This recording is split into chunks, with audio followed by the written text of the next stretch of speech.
Actually Bakrid டைமில் இந்த video வந்திருக்க வேண்டியது, ஆனால் எங்கிட்டு போச்சுனே தெரியல, கேலரிக்குள்ளே போய் ஒளிஞ்சிக்கிச்சு இந்த வீடியோ. நானும் அப்லோட் பண்ண மறந்துட்டேன்னு கூட சொல்லலாம். ரைட் விடுங்க, இன்னைக்கு நம்ம பக்ரீத் vlog தான் பார்க்க போகிறோம். எப்பவுமே எங்கள் வீட்டில் மார்னிங் மட்டும் ரொம்ப பிஸியாக இருக்கும். நீ எந்திரி, குழி, ட்ரெஸ்ஸை போடு, தொழுகணும், அப்படி இப்படின்னு கற்று தான் வந்துட்டு இருக்கேன். அப்புறம் பிரேக்ஃபாஸ்ட்லாம் முடிச்சதுக்கப்புறம் ஃபர்ஸ்ட் ஜூஸ் எதுக்கு, தெம்ப வேலை பார்க்கறதுக்கு தான். பிகாஸ் பெண்டு நிமிந்துரும். அப்புறம் குர்பானி கொடுக்க வேண்டியதாக இருக்கும். அப்புறம் குர்பானி எங்களுக்கு கொஞ்சம் வரும். எங்களுக்கு வந்து 4 பேருக்கு டிஸ்டர்பன்ஸ் பண்ணுவோம், ஐ மீன் டிஸ்ட்ரிபியூட் பண்ணுவோம். இப்படியே ஒவ்வொரு வீட்டுக்காக குடுக்கல் வாங்கலா தான் இருக்கும். இதில் வேற முக்கியமான வேலை என்னன்னா உப்பு கண்டம் போடுறது தான். அது ரொம்ப சிம்பிள் தான், மஞ்சத்தூள் உப்பு அவ்வளோதான். ஆனால் கோர்க்கிறது இருக்கே, அதுதான் ரொம்ப த்ரில்லிங்கான இடம். கொஞ்சம் மிஸ் ஆனாலும் கையில் சொருக்கிறோம். அண்ட் அது ஈஸியாக கோர்க்கிறதுக்கும் சில டிப்ஸ்லாம் எங்கள் அம்மா சொல்லி கொடுத்துட்டு இருந்தாங்க. ஸோ அதை பார்த்து தான் நானும் போட்டுட்டு இருந்தேன்.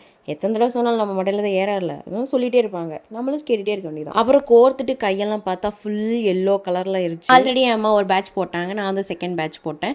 அதுக்கப்புறம் இன் பிட்வீன் கேப்பில் என் அம்மா சமைச்சிட்டு வந்துட்டாங்க. ஆக்சுவலி வேலை யார் நிறையா பார்த்தாங்கன்னா ஆப்வியஸாக அம்மா தான். நாம சும்மா உப்புக்கு சப்பானி தான் கொஞ்சோண்டு தான் வேலை பார்த்தோம். அப்புறம் அன்னைக்கான மெனு பார்த்தீங்கன்னா பிரியாணி வித் தால்ச்சா தான். நானும் ஒரு B65 பண்ணேன், ஊற வைக்கிறதுக்கு ரொம்ப நேரம் ஆக்கிட்டேன், மறந்துட்டேன். ஸோ அதுதான் அந்த இலையில் கொஞ்சம் மிஸ்ஸிங்கு. பட் சாயங்காலம் வச்சு சாப்பிட்டோம், செம்ம டேஸ்ட்டு. அதையும் ஆல்ரெடி வீடியோவை போட்டிருக்கேன், ப்ளீஸ் செக் அவுட் பண்ணி பாருங்கள். இந்த மாதிரி வீடியோஸ்லாம் பார்க்க பிடிக்கும்னா ப்ளீஸ் பிடித்திருந்தால் லைக், ஷேர். வீடியோ பார்த்தமைக்கு நன்றி and follow for more videos.